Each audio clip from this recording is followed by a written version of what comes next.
नमस्कार दोस्तों, स्वागत है आपका हमारे YouTube चैनल पर। और आज की इस वीडियो में हम चर्चा करेंगे दोस्तों NCERT की कक्षा 6 से 10वीं तक की बुक पर आधारित ज्योग्राफी के इम्पोर्टेंट क्वेश्चनों पर। तो चलिए दोस्तों शुरू करते हैं। पहला क्वेश्चन है, भारत में राष्ट्रीय शुष्क बागवानी अनुसंधान केंद्र अवस्थित है। भारत में राष्ट्रीय शुष्क अनुसंधान बागवानी केंद्र अवस्थित है। तो ऑप्शन है बीकानेर में, जोधपुर में, जैसलमेर में, बाड़मेर में। तो बताइए दोस्तों, भारत में राष्ट्रीय शुष्क बागवानी अनुसंधान केंद्र कहाँ स्थित है? तो दोस्तों इस क्वेश्चन का राइट आंसर हो जाएगा अपना ऑप्शन नंबर पहला कि बीकानेर में जो है ये राष्ट्रीय बागवानी अनुसंधान केंद्र स्थित है। और नेक्स्ट क्वेश्चन है दोस्तों,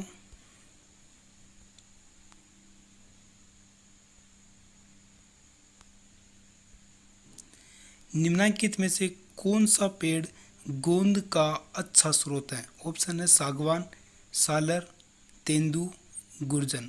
तो दोस्तों इस क्वेश्चन का राइट आंसर हो जाएगा ऑप्शन नंबर दूसरा, सालर जो वृक्ष हैं इससे गोंद का उत्पादन किया जाता है और ये गोंद का एक अच्छा स्रोत है। और नेक्स्ट क्वेश्चन है दोस्तों, अजमेर में राजकीय कुक्कुट प्रशिक्षण संस्थान की स्थापना कब की गई? ऑप्शन है 1988 में, 1982 में, 1991 में, 1995 में।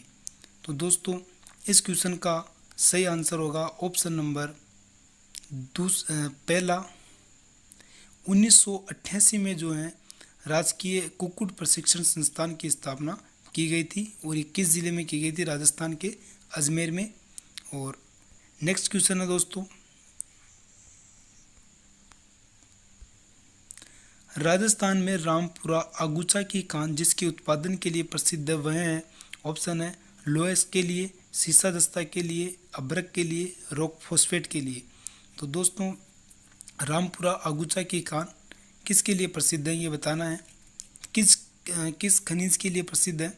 तो इसका राइट आंसर हो जाएगा ऑप्शन नंबर दूसरा, सीसा एवं जस्ता उत्पादन के लिए ये जो खान है रामपुरा आगूचा ये प्रसिद्ध है और ये राजस्थान के भीलवाड़ा ज़िले में है। और नेक्स्ट क्वेश्चन है दोस्तों कि भूमिगत हवाई अड्डे डबोक, नाल, उत्तर तलाई, रातानाडा, ये जो भूमिगत हवाई अड्डे हैं कौन कौन से हैं? इन चारों में से बताना है। तो ऑप्शन है 1, 2, 3, 4, चारों, 2 व 3, 1, 2, 3, 2, 3, 4। तो दोस्तों इसके अंदर भूमिगत जो हवाई अड्डे हैं वो एक तो है नाल और दूसरा है उत्तर तलाई। ये 2 और 3, ऑप्शन नंबर दूसरा जो है वो अपना बिल्कुल राइट हो जाएगा। और नेक्स्ट क्वेश्चन है दोस्तों कि सुप्रीम कोर्ट ने निःशुल्क शिक्षा के अधिकार को किस अधिकार का भाग बनाया है?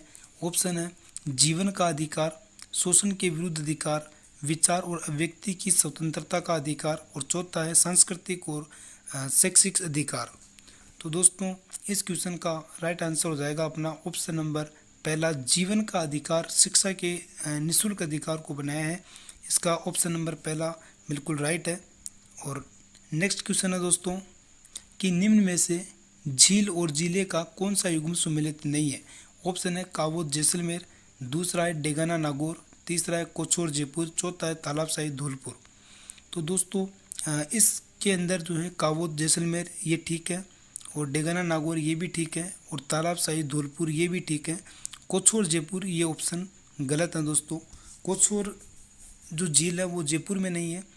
तो इसका अपना राइट आंसर हो जाएगा दोस्तों ऑप्शन नंबर तीसरा कि कोछोर जयपुर, ठीक है। और नेक्स्ट क्वेश्चन है दोस्तों कि भारत का राष्ट्रीय पंचांग कब अपनाया गया था? तो ऑप्शन है 1948 में, 1952 में, 1955 में, 1957 में। तो दोस्तों इस क्वेश्चन का राइट आंसर हो जाएगा अपना ऑप्शन नंबर चौथा कि 1957 में जो है भारत में राष्ट्रीय पंचांग जो हिंदी का है अपनाया गया था। और नेक्स्ट क्वेश्चन है दोस्तों कि राजस्थान की कौन सी सिंचाई परियोजना का सबसे पुरानी है? तो ऑप्शन है भरत नहर परियोजना, गंग नहर परियोजना, बाकली नहर परियोजना, गुड़गांव नहर परियोजना। तो सबसे पुरानी परियोजना बतानी है दोस्तों, तो इसका राइट आंसर हो जाएगा ऑप्शन नंबर दूसरा, गंग नहर परियोजना, जो महाराजा गंगा सिंह के टाइम में ये नहर चली थी। ठीक है, उन्होंने इसका निर्माण करवाया था। और ये कब बनवाई थी? ये बनवाई थी दोस्तों 1927 में। इसका राइट आंसर ऑप्शन दूसरा हो गया। और नेक्स्ट क्वेश्चन है दोस्तों कि कोपेन वर्गीकरण के आधार पर निम्न में से कौन सा डूंगरपुर जिले के लिए है? तो ऑप्शन है AW, दूसरा है BSSW, तीसरा है BWHW और चौथा है CWG। तो दोस्तों इस क्वेश्चन को अपन थोड़ा सा मैं समझा देना चाहता हूँ। तो ये राजस्थान का, जैसे मान लीजिए ये अपना राजस्थान है और इसके अंदर जो ये जो AW है इसको 4 भागों में बांटा गया है। तो एक तो है ये वाला एरिया, एक हो गया ये वाला क्षेत्र, एक हो गया ये वाला क्षेत्र और एक आ जाता है अपना ये वाला क्षेत्र। तो AW जो है वो यहाँ आएगा और BSSW जो है वो यहाँ आएगा और BWHW है वो यहाँ और CWG जो है वो यहाँ पर आएगा। तो दोस्तों यहाँ पर जो क्षेत्र आएगा वो उसमें डूंगरपुर जिला आता है। तो इसका राइट आंसर हो जाएगा ऑप्शन नंबर पहला AW। नेक्स्ट क्वेश्चन है दोस्तों कि किस महासागर की आकृति को देखने पर त्रिभुज के समान है दिखाई देती है? तो ऑप्शन है प्रशांत महासागर, आर्कटिक महासागर, अटलांटिक महासागर, हिंद महासागर। तो दोस्तों इस क्वेश्चन का अपना राइट आंसर हो जाएगा ऑप्शन नंबर पहला, जो प्रशांत महासागर है इसकी आकृति जो है वो दोस्तों इस प्रकार से दिखाई देती है जब हम इसको देखते हैं। तो ये त्रिभुज के आकार की होती हैं। और नेक्स्ट क्वेश्चन है दोस्तों कि निम्नलिखित कथनों पर विचार कीजिए। कथन पहला है कि पृथ्वी की धरातलीय विषमता पवनों की गति को प्रभावित करती है। और दूसरा कथन है पृथ्वी के परिक्रमण के कारण वायु पर कोरोलिस बल लगता है। तो बताना दोस्तों कौन सा इसमें दोनों सही है या कौन सा गलत है। तो इसके अंदर देखिए, पृथ्वी की धरातलीय विषमता पवनों की गति को प्रभावित करती है, ये इसके अंदर बिल्कुल ठीक है। ऑप्शन पहला तो ठीक है ये कथन। और दूसरा कथन है कि पृथ्वी के परिक्रमण के कारण वायु पर कोरोलिस बल लगता है। तो देखिए दोस्तों, जो कोरोलिस बल उत्पन्न होता है ये परिभ्रमण से उत्पन्न होता है, परिक्रमण से उत्पन्न नहीं होता। ठीक है, तो इसके अंदर ऑप्शन नंबर पहला जो है वो ठीक है और कथन दूसरा जो है वो इसके अंदर गलत है। और तो इसका राइट आंसर हो जाएगा ऑप्शन नंबर पहला, केवल एक। ठीक है, नेक्स्ट क्वेश्चन है दोस्तों कि पृथ्वी पर वायु दाब के वितरण के संबंध में कौन सा कथन सत्य है? विषुवत वृत्त के आसपास के क्षेत्र को निम्न अवदाब क्षेत्र के नाम से जाना जाता है। ठीक है, ये ठीक है। और ऑप्शन दूसरा है कि 30 डिग्री उत्तरी व 30 डिग्री दक्षिण अक्षांश को उच्च वायुदाब क्षेत्र कहा जाता है। और तीसरा है ध्रुवीय क्षेत्रों के निकट वायुदाब कम होता है। तो इसमें बताना है दोस्तों असत्य कथन ढूंढना है। तो इसका राइट आंसर हो जाएगा ऑप्शन नंबर तीसरा कि ध्रुवीय क्षेत्रों के निकट जो है वायुदाब कम होता है। ये इसका गलत है, क्योंकि यहाँ पर जो ध्रुवीय क्षेत्र होते हैं वहाँ पर वायुदाब उच्च होता है, निम्न नहीं होता। ठीक है, और नेक्स्ट क्वेश्चन है दोस्तों कि अंत उष्णकटिबंधीय अभिसरण क्षेत्र प्राय कहाँ होता है? तो ऑप्शन है विषुवत वृत्त के निकट, दूसरा है कर्क रेखा के निकट, तीसरा है मकर रेखा के निकट, चौथा है आर्कटिक वृत्त के निकट। तो अंत उष्णकटिबंधीय अभिसरण क्षेत्र कहाँ पर होता है? तो दोस्तों इस क्वेश्चन का राइट आंसर हो जाएगा जो अंत उष्णकटिबंधीय अभिसरण क्षेत्र जो होता है ज़्यादा, वो होता है ऑप्शन नंबर पहला, विषुवत वृत्त के निकट। इसका राइट आंसर होगा। और नेक्स्ट क्वेश्चन है दोस्तों कि फ्रंटल वर्षा किस कारण से होती है? तो फ्रंटल वर्षा आपने पढ़ा होगा। तो ऑप्शन है संवहनीय धरा और समुद्री हवा, एक है चक्रवातीय गतिविधि और एक है पर्वतों से वाष्पित जल का संघनन।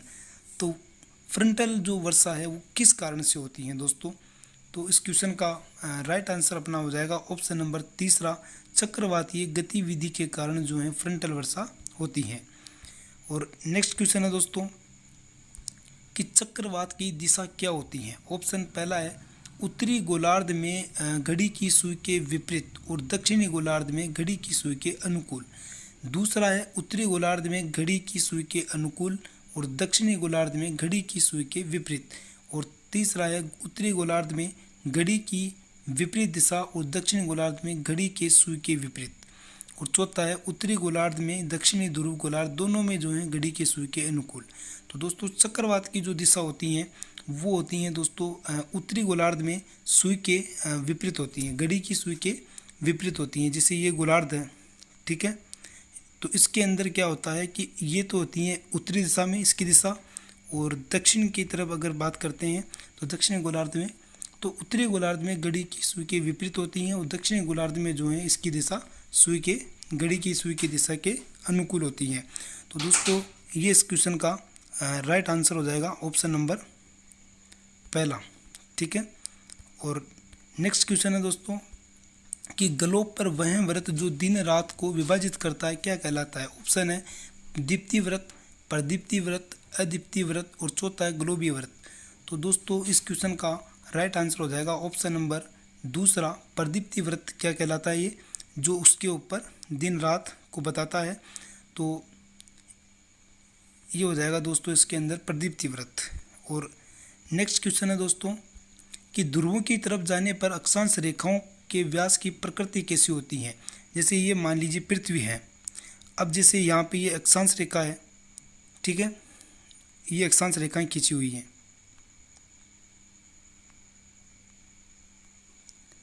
ये इसका मूल बिंदु हो गया, ठीक है।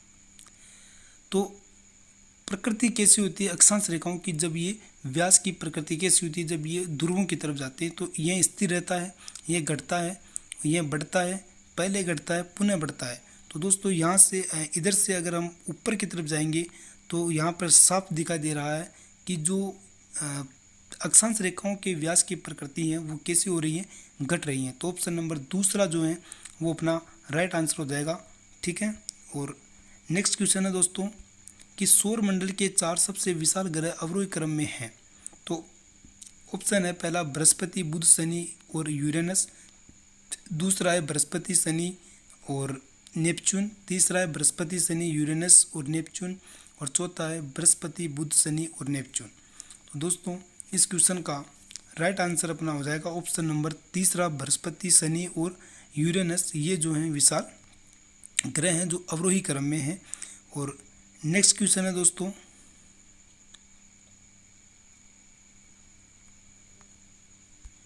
हमारे सौर मंडल का सबसे निकटतम तारा कौन सा है। ऑप्शन है अल्फा सेंटायूरी, दूसरा है बीटा सेंटायूरी और तीसरा है प्रोक्सीमा सेंटायूरी, चौथा है बर्नार्ड। तो दोस्तों हमारे सौर मंडल का सबसे जो निकटतम तारा है वो ऑप्शन नंबर तीसरा प्रोक्सीमा सेंटायूरी जो है वो हमारे सौर मंडल का सबसे निकटतम तारा है। इसका राइट आंसर हो जाएगा ऑप्शन नंबर तीसरा।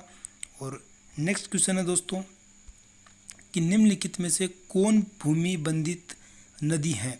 ऑप्शन है महानदी, गोदावरी नदी, लूनी नदी और नर्मदा और बेतवा नदी। तो दोस्तों बताना है भूमि बंधित नदी कौन सी है। तो इस क्वेश्चन का राइट आंसर हो जाएगा ऑप्शन नंबर तीसरा, लूनी नदी जो है वो भूमि बंधित नदी है। और दोस्तों अगर हमारा वीडियो पसंद आया हो तो हमारे वीडियो को लाइक और शेयर ज़रूर करें और इसी प्रकार की क्विज़ और देखने के लिए हमारे चैनल को सब्सक्राइब ज़रूर करें। और मिलते हैं दोस्तों एक नई क्विज़ के साथ अगली वीडियो में, और बने रहें हमारे वीडियो के साथ। धन्यवाद।